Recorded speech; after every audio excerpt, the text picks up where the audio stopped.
Hello everyone, welcome back to my YouTube channel. My name is Stephanie Ann and I am a full-time content creator, a servant of Christ, and I'm someone who detransitioned around 4 years ago because I lived my life as a transgender male, really trying to fulfill a void that was inside of me that couldn't seem to be fulfilled by anything that I did in the world. And so I remember questioning the purpose of life.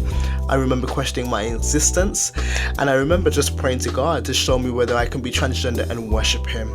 And so God led me to disciples who studied the Bible with me and taught me what it looks like to be a true biblical Christian. And since that day, I made a decision on April 19, 2020. This was in the middle of the lockdown period, by the way, guys. And I made Jesus Lord. From there, I went on a detransition journey to embracing what femininity really looked like, what biblical womanhood really is. And here I am today to tell the story. And so today's topic is it's called the psychological impacts of transitioning. And so this is for anybody who's considering transitioning. This is for anyone who has researched about the testosterone that they need to take, or even the estrogen that they need to take. This is for anyone who's considering surgery. This is for anyone who's considering detransitioning. Wherever you are on the transgender spectrum, this is for you. And so I just want to share a little bit about my experiences. 3 things that I really experienced as someone who transitioned when I started testosterone. And so one thing that I want to make you all aware of is when you transition, you're going into a second puberty, right? Because we have our first puberty as our assigned sex at birth, right?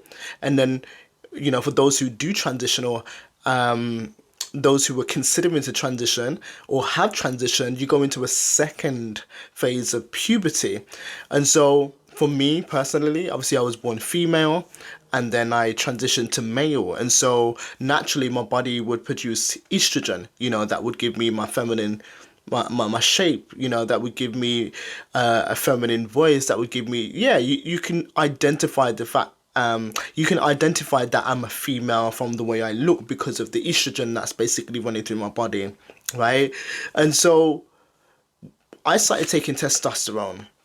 And after I started taking testosterone, there are lots of things that changed, but I want to focus on what changed mentally, how I changed psychologically, because this was intense, right? Now, I want you to imagine we have around 7 years of puberty, right?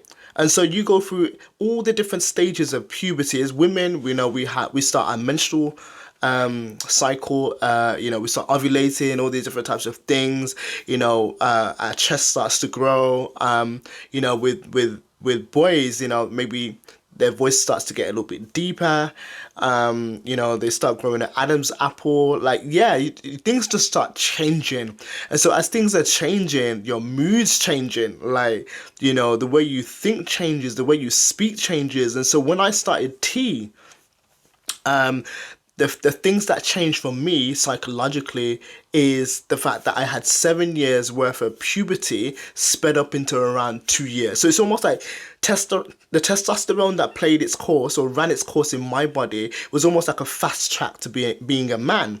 And so that would then play out as I was 25 at the time, right? 25 years old, or 26, I think, 25, 26. And I just remembered that after taking testosterone, it's almost like I became a child again. Though I had this adult body that I was living in, my mind started to kind of go into teenage mode, right? And so I would want to do all the things that kids do. I start thinking like a kid, I'd be very hyperactive as a kid, there was just my mindset was very teenage-like, and it was so much so that, I wanted to go to parties where kids existed. When I say kids, I'm talking about, 17, 18-year-olds, and I was a big 25, 26-year-old, you know what I mean? And so I had this mindset to kind of chill with the kids, right? And so after that, I also realized I had a lot of mood swings. 1 minute I'm up, next minute I'm down. Anything could trigger me as well. You say something wrong to me, my anger would just, all of a sudden explode.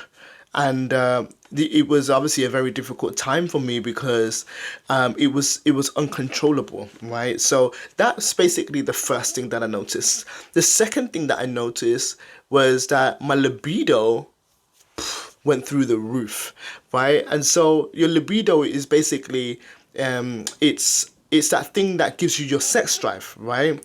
And so that just went through. I've never experienced anything like it in my life, and that was that was hard to control at the time. It was hard to control those feelings. It was hard to control those kind of emotions, and I felt like that feeling would never go away. So I was like, oh my gosh, maybe I'm gonna have to put up with this for the rest of my life, you know. And so I was preparing myself mentally to be able to put up with a high libido for the rest of my life, but thankfully it actually calmed down. So that's another thing that I experienced. My libido, it just increased and increased and increased, and it was just very, very uncontrollable, right? And so the third thing that I noticed psychologically with me is that, yeah, I was very emotional. I was very emotional and very insecure. And so, like I said earlier, like anything would trigger me, anything like would anything would trigger me, and my mood swings were up and down. Like there was no balance with my mood swings. I'd go from feeling like super elated to feeling super deflated, right? Um, you know, I I engaged in a lot of like I had anger issues also in like one of my relationships. I was just very on edge. Always like not always violent, but I was violent. There was a period of time where I was quite violent in one of my relationships. So much so that I actually started to like enjoy it as well. It was wild. And so yeah, those are the three things that I noticed when I started taking testosterone. Now, do I encourage people to transition? No. One, I'm a Christian. Two, transitioning is like playing with God's creation.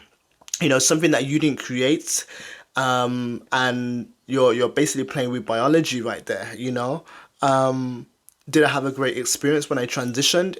In the moment, I felt great, but then afterwards, I felt the effects of transitioning. I've had a lot of like different types of like health complications because of it. And if you want to know more about the health complications that I had, please click the link right here. Anyway, without further ado, I want to get into a scripture that will encourage you, to remember the reason why God created us the way that He created us. Because oftentimes we go about the world trying to look for an identity that's not really ours. I know I was also someone who was very, very lost in the world. I was someone who struggled with my identity. I felt like I didn't fit in. I felt like I felt the need to want to be liked as well, liked by everyone. I was a big people pleaser, and so it's almost like I was morphing into these different types of personalities and putting on these labels to make me feel accepted and loved in the community. But nothing ever made me feel accepted in the world. It was God. When I came to God, God validated, who He created me to be. He didn't validate the alter ego that I created for myself. He validated the woman that He created me to be. And God, being in God's presence is the safest I've ever felt, because even, being in the realm of manhood, I felt like I always had to be on guard.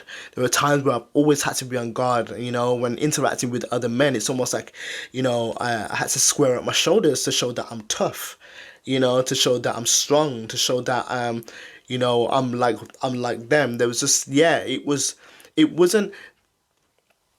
I started to live a life that wasn't created for me to live, right? That wasn't my story to tell. I started to tell a story that wasn't for me to tell. My story of being a woman who did transition to a man, but now living as a woman for God, that's my story to tell. But being a man was never my story to tell. And so I want to just share a quick scripture with you just to encourage you and empower you and to remind you of who you are in God's eyes, so that the devil doesn't come around and try to steal that from you, because the devil comes to steal, kill, and destroy, right? But Jesus comes to give us life to the full. And so if you really want to learn to live life to the full, listen to this scripture. So I'm going to go to Genesis 1, In Genesis 1 verse 27, it says, "So God created mankind in his own image. In the image of God, he created them, male and female, he created them." Now, I want to highlight that there is no in between here. When God created human beings, he created them male and female, which means there's only two genders that actually exist, right? And if there's two genders that exist, that means there's also only one sexuality, right? And so male was made for a female, female was made for the male. And I know this is a scripture that is probably like that will probably trigger you right now. Because for sure I got triggered, right? But if the scripture triggers you, you got to ask yourself, where's that wound coming from, right? Where have you been wounded? What have you not, what wound have you not been addressing? What have you, what trauma have you stored, inside your body, that you've not looked at, that you've not dealt with? That's the question you ought to ask yourself. Because if God created us in his own image and he created us male and female, that means that's all that there is, right? But I want to encourage you, because verse 28, it says, "God blessed them and said to them, be fruitful and increase in number. Fill the earth and subdue it. Rule over the fish in the sea and the birds in the sky, and over every living creature that moves along the ground." And so to be fruitful means, to bear more children, right?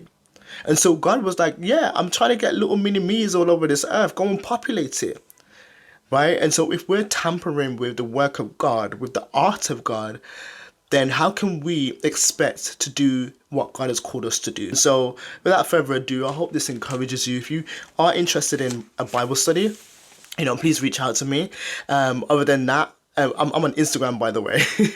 So reach out to me on Instagram, drop me a message in my inbox. Let me know that you want to study the Bible, and you'll find the link to my Instagram as well down below in the description box. And come study the Bible, come get to know God, and also, guys, don't forget, there's a link down in the description box that will direct you to a book that I have recently written. And so I've written a 7-day devotional on knowing your worth, right? Because there's a lot of the times we as human beings, we don't know our worth, especially as women, and because we don't know our worth, we start to allow the world to validate us, also to determine who we are, to give us an identity. But God is the one who gives us an identity, because he's the one who created them, right? And so if you are interested in buying that book, it's actually only $7.99. So head down below in the description box, purchase that book. I am raising money for a charity as well, to plant churches all over the world. And so your $7.99 is going directly to the church plantings that's going to be happening this year. I love you guys very much, and I'll see you in the next video. See you soon.